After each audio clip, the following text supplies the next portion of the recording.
Bom, então, minha plateia aí e o pessoal filmando aí, né?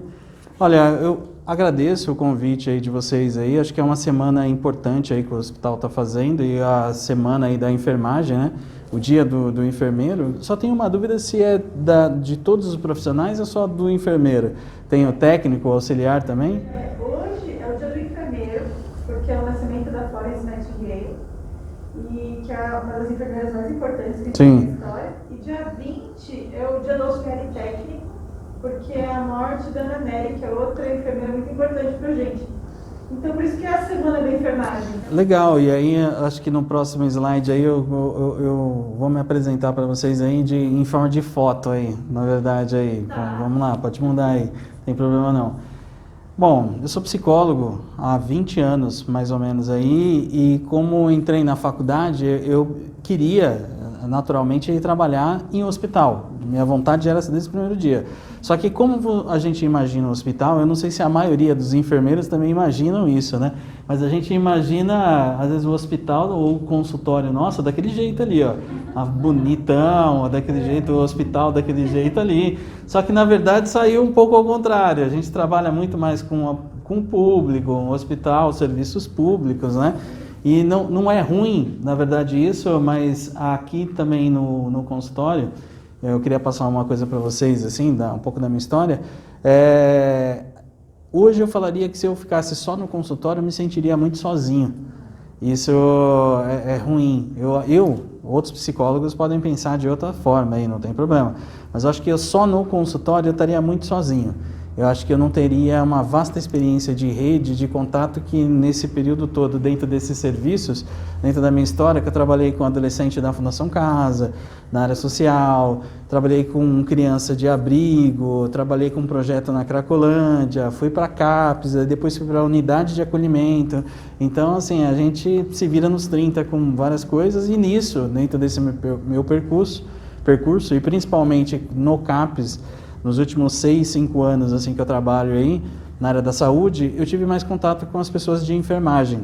E aí eu entendi o quanto o enfermeiro trabalha aí, né? Quanto ele o que eu entendi do papel do enfermeiro é que o enfermeiro está em diversas áreas, né? Ele se organiza, estabelece parâmetros para cuidados com os pacientes e a equipe. E depois na história, como você estava falando, eu vi que essa mão de obra do enfermeiro ficou cara. Acho que para a história. Eu achei muito interessante isso. Que aí aparece, eu acho que o técnico e o auxiliar para desenvolver algumas atividades aí, né? E eu não sei, vou ser já polêmico logo um pouco de cara aqui, vocês podem me ajudar aqui, mas assim, eu acredito que tem alguma coisa que existe atividades que o enfermeiro faz que deveria ser o médico e que às vezes o médico faz e o técnico faz, essas coisas. E eu não sei se isso é muito polêmico, causa muita briga, mas eu acho que dentro dos serviços acaba sendo um pouco, não digo natural, não queria usar essa palavra assim, mas acontece isso. Eu não sei se isso causa um desconforto, vocês podem falar, isso causa desconforto? Tem algumas discussões, sim, né, do papel de cada um, até onde você pode ir, né, e às vezes atribuições que não deveriam ser mesmo. Existem umas coisas assim, né? Mas também, assim, eu acho que quando a gente fala de serviço público, eu não falo que é um serviço ruim, não. Muito pelo contrário, tem muitas coisas tops de linha. Também, só que há momentos que o recurso de pessoas, ele é escasso. Então, assim, isso gera, às vezes, a pessoa ultrapassar o seu papel. Acaba não sendo adequado, mas a gente acaba fazendo por até uma necessidade e até preservando até a vida da pessoa, de outro, né? Eu acho que isso é interessante. E se eu não me engano, essa aspiração de vias aéreas, eu fiz de propósito aqui. Eu queria falar uma coisa, o que eu recebi de informação, parece que até eu não sei se o fisioterapeuta agora ele já está começando a mexer com isso também, ou é uma coisa bem específica? Sim. Acho que várias categorias podem fazer. O técnico pode, o enfermeiro pode, mas assim, se for algo mais aprofundado é mais difícil. Então, depende de onde. Tá, então isso é uma causa que já gera polêmica já? Esse tipo de aspiração? Que esse papel, na verdade, ele é bem definido. Ele é definido, mas é aquela coisa. Mas temos outras. Quando a gente tem, o que eu vejo, por exemplo, que causa bastante desconforto é, por exemplo, atendimento de família. Isso é uma coisa que a enfermagem faz muito. Muito atendimento com família. Mas que muitas vezes a gente sente falta do médico também incluído nisso. Então acaba que as condutas, todo esse manejo com família, acaba ficando muito com a equipe multi e a enfermagem, que o médico pouco faz. Né? Mais até do que as técnicas. As técnicas, a gente entende que algumas coisas são mais simples e que a gente consegue fazer, o técnico consegue fazer. Né? Entendi.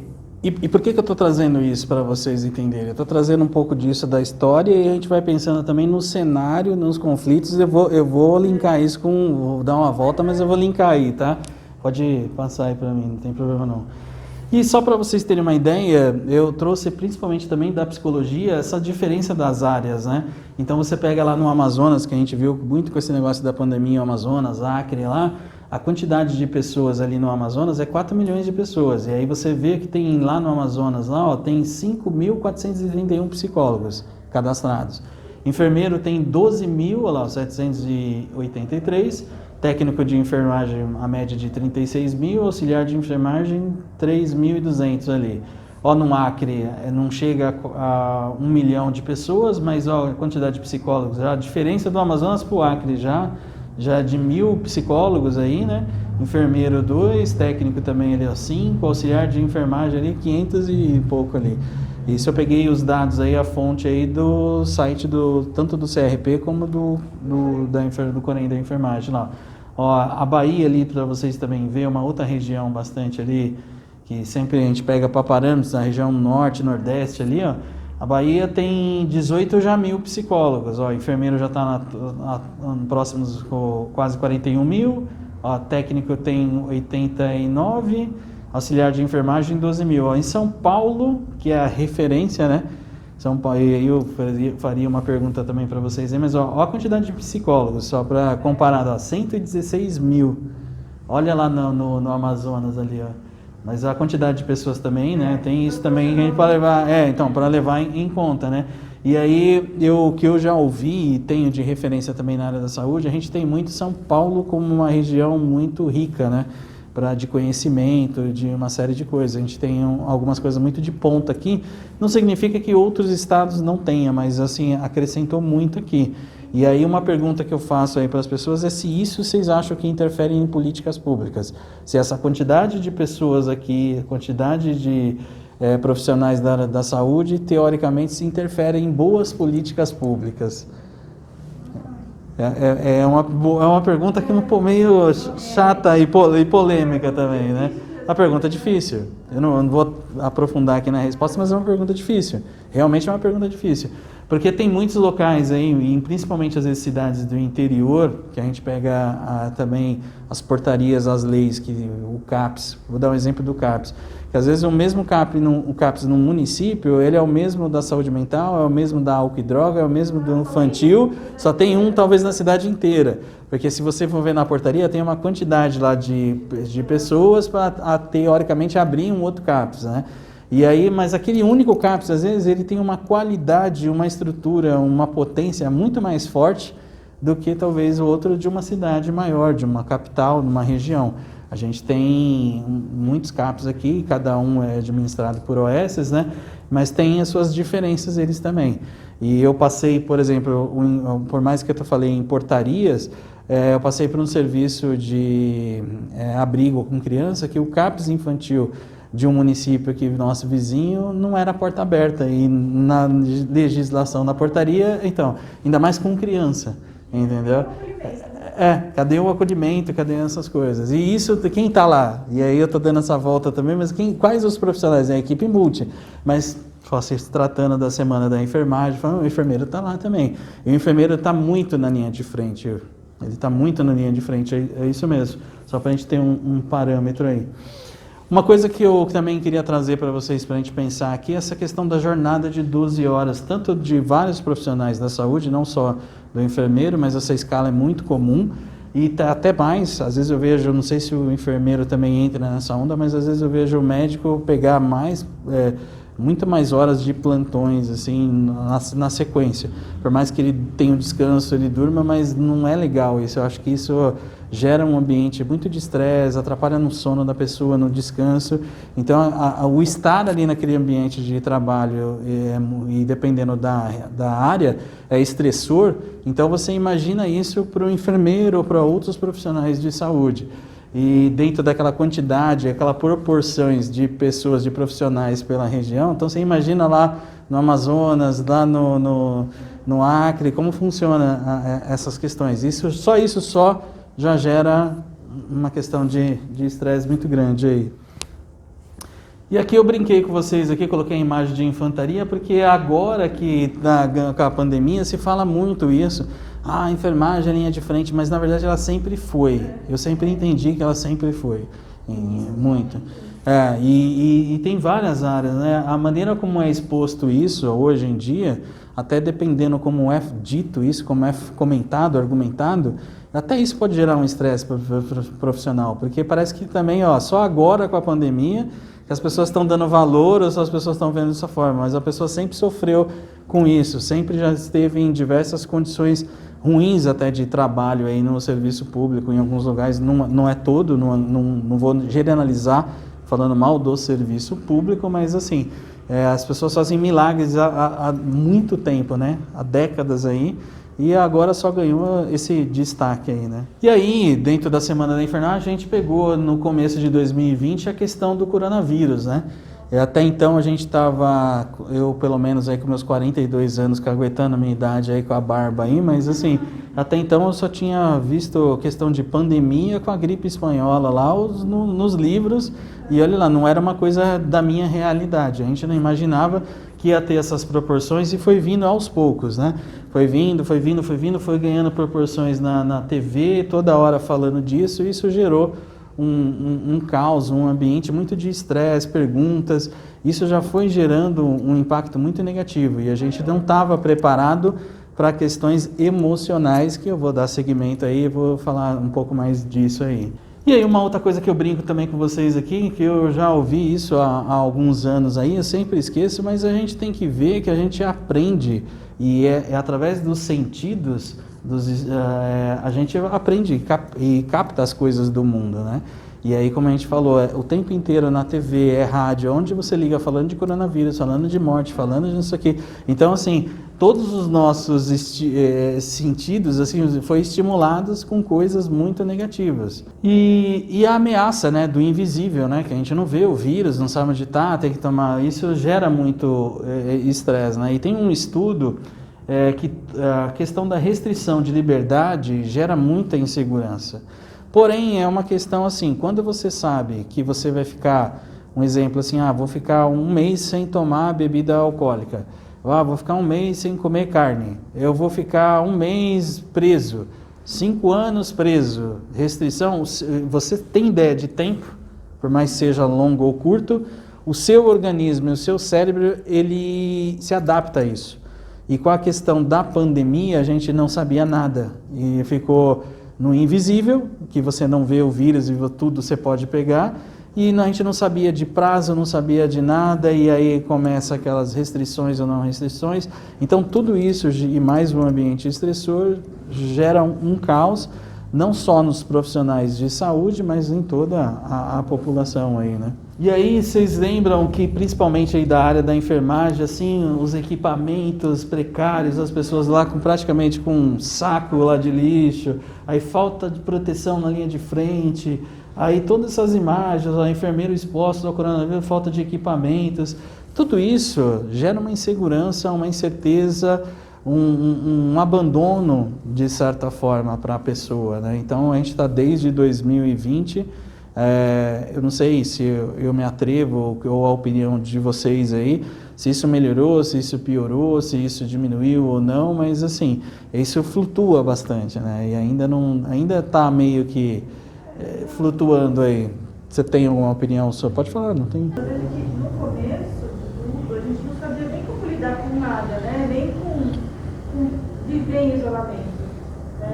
O isolamento mesmo, de contato, e que a gente lida com o Covid, poucas eram os liderados que viviam assim. A gente tem pacientes que precisavam de uma paramentação melhor, de uma proteção melhor. mas não era o tempo todo. E aí veio uma doença em que a gente tinha que estar paramentado o tempo inteiro. E aí criou uma demanda muito grande, por isso que eu acho que faltou também nesse início de pandemia, essa proteção do pessoal de equipamento mesmo, não tinha.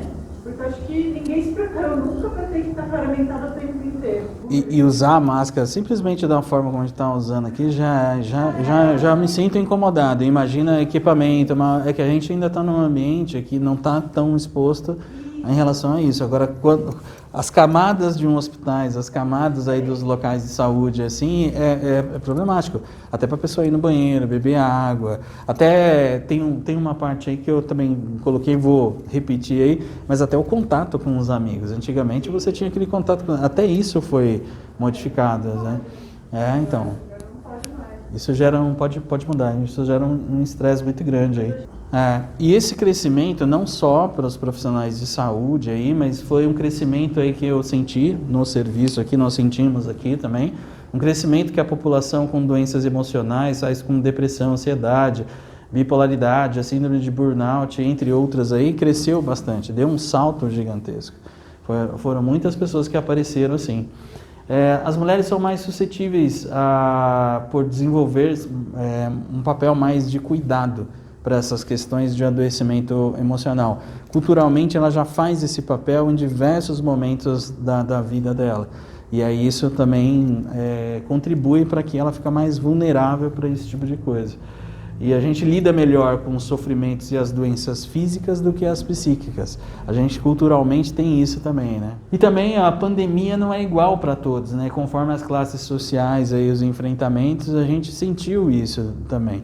A gente vê isso direto na mídia, né? Na TV, mas eu consigo sentir, eu não sei, os colegas, os profissionais aí da área da saúde, até no hospital a gente sente isso também, a diferença às vezes de buscar um tratamento, de uma orientação, de um medicamento.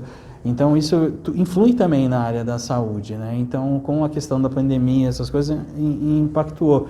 E o profissional da saúde, principalmente o enfermeiro que está na linha de frente lá, ele sente isso também, que às vezes não é tanto ali, talvez ele tem que trabalhar especificamente, mas as pessoas elas trazem todos os problemas ali.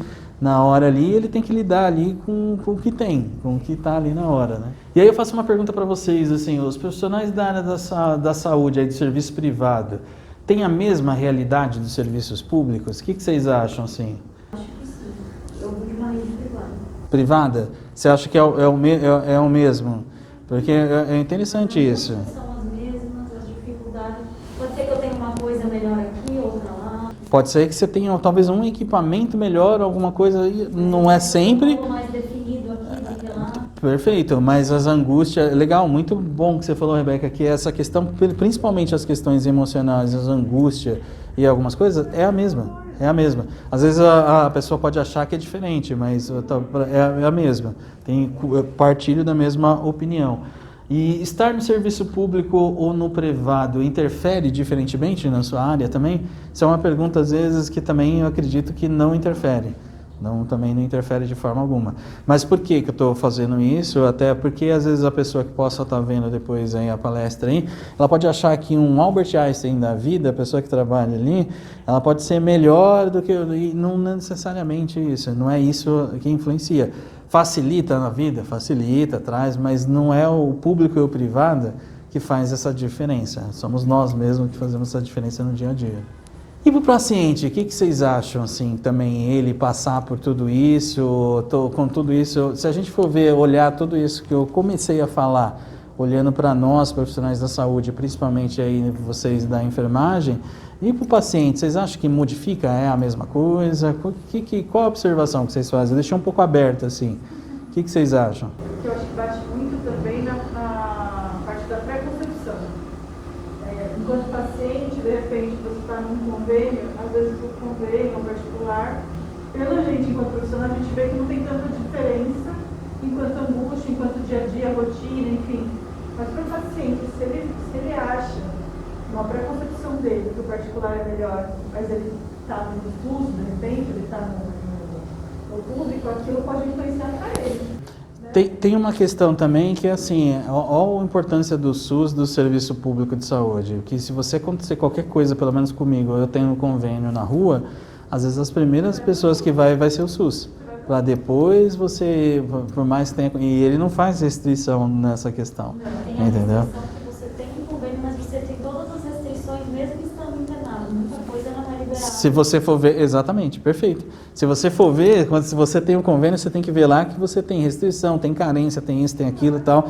Você vai encontrar até muito mais, por mais que você está num hospital, por exemplo, mais luxuoso, uma clínica luxuosa, mas às vezes você não tem acesso também àquilo. Você está lá, mas não tem acesso àquilo. E às vezes você vai no sistema público que também é um pouco mais, em imagem um pouco mais não luxuosa, mas você não tem restrição de nada. Quando ele bate o olho, de hotelaria, liberação de procedimento e todo o tipo de atendimento que pode ser dado ali. Né? E é isso, acho que vai da pré-concepção e vai dessa parte visual, que às vezes é isso, né, que conta para quem é paciente. Interessante. Você não sai sem um desfecho numa saúde pública. Você sempre tem a continuação, né? Assim, você sai já com pelo menos uma ideia, uma indicação. Do que fazer depois, né? No particular nem sempre, você só sai. E aí você vai ter que marcar seu médico depois, você vai ter que dar continuidade sozinho. Né? Na unidade pública não, a gente tem marcação de ambulatório, referência contra referência, a gente tem. E se a gente for usar o tema aqui também, vou trazer um pouco cuidando de quem cuida. E aí também, horas nós somos cuidados e horas a gente tem que ser cuidado também, né? Então, se a gente for pensar também no paciente, ele também tem uma expectativa dele ser cuidado.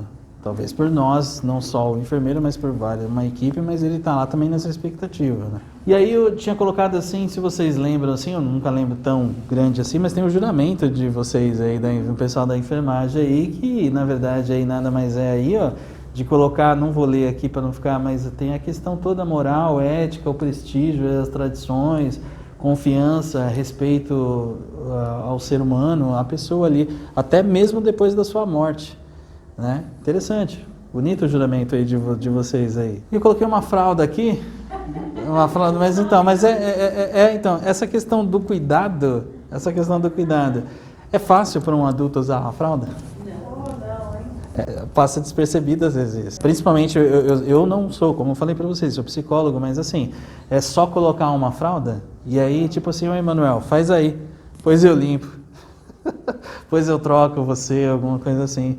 Por isso que eu coloquei até o juramento de vocês, assim, o enfermeiro e o técnico de enfermagem, auxiliar e muitos outros profissionais, né? Vou destacar mais vocês aí pela semana aí, mas tem que ter uma delicadeza, né? Não é só, às vezes, procedimento, porque, assim, é uma simples coisa, né? É um simples pacote aí que você, às vezes, acha e tal, mas, assim, eu nunca, graças a Deus, espero não ter precisado tão cedo disso, mas, assim, é comum e pode acontecer dependendo da coisa que for, mas não, eu acredito que não seja fácil você ficar acamado e simplesmente fazer urinar, defecar na fralda, alguma coisa assim, né? Isso requer uma intimidade também com aquela pessoa que está ali no cuidado e até uma fala, faz aí que depois eu limpo, que aparentemente talvez não teria nada demais, mas tem muito. Às vezes é uma fala assim, então, por isso que não só os enfermeiros, mas todas as pessoas envolvidas na área da saúde, a gente tem que ter muita sensibilidade com essas coisas aí. É o confiar em alguém, né? Aquilo que eu falei, é o confiar em alguém, quem cuida por obrigação e quem cuida por coração, né? A escolha do verbo pode deixar nosso dia mais fácil ou mais difícil, né? Eu preciso ou eu quero? Às vezes essa coisa do cuidar do outro assim, e a gente quer ser cuidado, eu fiz ainda vou amarrar melhor aí, mas vocês viram o começo que eu falei para vocês? Um monte de coisa que aconteceram em pandemia nesses últimos 2 anos, assim, para o profissional ali, onde o cuidado, vou destacar mais na frente ali, mas ele pode vir de várias formas. E aquela pessoa ali que também está só apoiando, que é o pessoal da enfermagem em geral aí, ela ainda tem que cuidar de alguém. Ela precisa cuidar de alguém. Esse paciente, às vezes ele está ali, mas ele precisa de alguém. E as histórias aí são inúmeras, né? A gente vê diversas histórias aí com a questão não só da pandemia, mas vamos focar um pouco na pandemia, que a pessoa fica internada há muito tempo, não tem muito contato, aí tem um pouco mais dos jeitinhos e as sensibilizações que fogem um pouco da questão do protocolo, que às vezes a chamada de vídeo, a tecnologia aproxima um pouco mais as notícias, mas não é o contato físico, e todo mundo está sofrendo, né, com essa questão do contato físico aí. E como cuidar da nossa saúde, vocês saberiam dizer? O que vocês acham? O que vem na mente, assim, quando eu falo assim, ó, cuidar da saúde? Quando sobra tempo. Quando sobra tempo, legal, gostei da... O que Saúde. Aí sempre cai nas coisas, né? Quando a gente começa a pensar em saúde. Aí você pega aquele conceito da OMS, aí você vê que você não tem mesmo.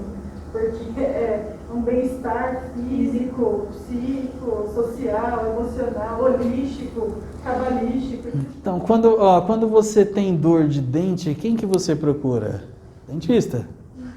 A gente procura lá o dentista, né? Quando a gente precisa perder peso, tá bem, o que a gente procura? Boa, gostei, muito a internet, né? Mas assim, teoricamente, quais as duas coisas que a gente corre? Pode até ser a internet, realmente, assim, mas assim, a gente vai fazer o quê? Mexer na alimentação, na nutrição, a alimentação, e ó que coisa feia que nós falamos assim, mas não é verdade? A gente também evita procurar logo de cara. A gente vai fazer outras coisas. Não vai no nutricionista logo de cara, assim. Não vai. Eu também, infelizmente, eu não vou logo de cara. Preciso. Eu não preciso, mas não vou. E como cuidamos da saúde mental? O que vocês acham? É o que eu falei. Historicamente, não vou me aprofundar, mas historicamente ela sempre é esquecida, né? Já tem uma questão histórica. Agora eu vou falar para vocês, assim, agora eu vou querer, antes que apareça aí, mas o que vocês... para cuidar da saúde mental, quem que vocês procurariam? O que vocês fariam e procurariam? Profissional ou na vida? As duas? Profissional ou psicólogo? Na vida eu viajaria. Tá. Você? Eu acho que é difícil de separar pra mim. Eu depende assim, do que você sente, porque a gente consegue avaliar minimamente. Ou você simplesmente tenta alguma coisa, algum recurso, mas menos médico, ou você vai direto no psiquiatra e faz uma consulta como qualquer outra especialidade médica. Mas isso mais é para nós, que talvez tenha mais facilidade e uma visão melhor nisso, mas como também nós não vamos buscar nutricionista, as pessoas não vão buscar o psicólogo. Ele não tem ele como igual o dentista, muito mais claro, muito menos o psiquiatra, às vezes é até pior. Ou às vezes a pessoa coloca expectativa no remédio e vai no psiquiatra, mas não vai no psicólogo, entendeu? Mas também vou ser sincero também para você, que a gente consegue achar algumas outras coisas, mas assim, não é só nós. Tem outras coisas também, outras coisas que a gente não dá valor. Então, quais os tipos de cuidados que podemos ter no nosso dia a dia, com a gente e com os pacientes, sabendo um pouco disso? O que vocês acham? De repente, a gente tentar ter alguns momentos de escape, sabe? Ter alguns momentos para você sair um pouco dessa correria, um pouco desse estresse, desse medo todo que às vezes acontece com a gente, descansar. Bom, sair para conversar com um amigo. Você não pode fazer muita coisa, sair para assistir um filme. Mas você tá vendo que legal que você tá falando? Você tá falando de coisas que, principalmente nessa questão da pandemia, a gente está restrito. Então, assim, o contato com as pessoas, por mais que tenha pessoas, vou dar só um pitaco, assim, mas tem pessoas que se recarrega estando em ambientes super carregados de pessoas, de shows e alguma coisa. Tem outras que preferem um pouco do ambiente mais reservado, com poucas pessoas. Mas o contato social, a gente precisa ter muito isso. Se a gente não tem, se restringe muito esse contato, por mínimo que ele seja, é muito ruim. E tem diversos estudos na área da psicologia com crianças que têm poucos contatos com pessoas, pai, mãe, carinho, sentimentos, amor, essa coisa toda, como essa questão da vida social que a gente está passando agora, a gente deu um outro valor, né? A gente sentiu na pele, a gente não estava preparado, veio de uma vez só isso, o impacto que disso, né? E para o profissional da saúde, principalmente para nós que trabalhamos na área, então simples às vezes buscar uma água lá, e você às vezes até vai no outro setor para falar um oi, alguma coisa assim e tal, isso acabou, não teve mais. A outra coisa também é assim, a psicologia não é diferente da enfermagem, a gente tem diversas áreas diferentes. E nesse meio, nessa convocação toda, eu vi gente de enfermagem que era especialista, manjava muito em determinadas áreas, e não só, mas médicos também tiveram que lidar com a questão do Covid, tiveram que ir para outros setores, outras áreas, forçadamente, assim, E isso é um impacto muito grande. E aí gera o quê? Eu não sei. Às vezes esse eu não sei, esse eu não sou capaz, essa mudança brusca de que tudo isso gera o quê? Estresse, um adoecimento emocional. E toda hora a gente estando num ambiente agressivo, a gente não percebe. Toda hora acontecendo essas coisas bombardeadas. Aí a TV. Aí o momento que você está também sozinho por aí, é o coronavírus, coronavírus. Mas não sei o quê. Então tudo isso gera um adoecimento emocional muito grande. Impactou muita gente. Muitas doenças psiquiátricas aí falam de coisas simples que talvez agora algumas pessoas estão dando valor, mas que é muito importante. Como uma delas aqui, às vezes se alimentar bem, entendeu? Ou ter contato, cumprimentar às vezes as pessoas, você dar um valor para a sua família ali, seja ela qual for, o número de pessoas que for, quem que seja, você dormir bem. Aqui a imagem aqui, eu não sei como está aí para vocês aí, mas a questão assim, dá a entender que a pessoa ali está levantando, né? Está dia ali, né? A gente dá muita importância para o horário de levantar, mas não dá muita importância para o horário de dormir. Você tem que ter um horário para dormir, isso é fundamental. E principalmente com depressão, transtorno de bipolaridade, questão de estresse, a bipolaridade você fica 2 noites às vezes sem dormir, mesmo você tomando a medicação, você entra em crise. E as crises de bipolaridade é complicadíssimas, entendeu? Isso faz a pessoa, às vezes, entrar em crises emocionais. Só que aí também você vai conversar com as pessoas comem um boi antes de dormir, tomam um balde de café, vai mexer no celular, tudo, não tem o preparo. E às vezes as coisas são as coisas mais simples. E não, tudo, até tipo assim...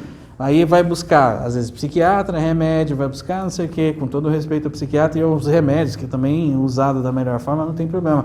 Mas a gente vai buscar alternativas mais longes do que, às vezes, coisas muito simples para mudar, entendeu? E estar em convívio com as pessoas, caminhar, fazer, sabe? Isso aqui é o estar presente. Às vezes a gente precisa simplesmente estar presente. A ansiedade e a depressão são 2 doenças, assim, que a ansiedade é muito ligada com, às vezes, coisas que nem aconteceram, com o futuro, vamos dizer assim. Vou usar as palavras muito simples assim. E a depressão, às vezes, está ligada com coisas muito de passado ali, com coisas ali que você também não consegue mais modificar. E se você estiver no presente, você consegue evitar, às vezes, muitas das doenças. Quando a gente fala muito com depressão e qualquer outra doença que tenha questão genética, as pessoas acham que é uma sentença. Acha que já era, acabou, porque eu tenho uma herança genética. E muitas vezes, se você tomar cuidado com isso, ela não desenvolve. Ela fica lá, bonitinha, quietinha. Ela não desenvolve. Mas a gente não dá valor para umas coisas tão simples e isso acaba desencadeando algumas doenças aí. Eu indicaria um livro para vocês chamado A Última Grande Lição. Esse livro aí acho que antes, quando eu fui buscar essa capa dele para colocar para vocês aí, eu vi na Amazon.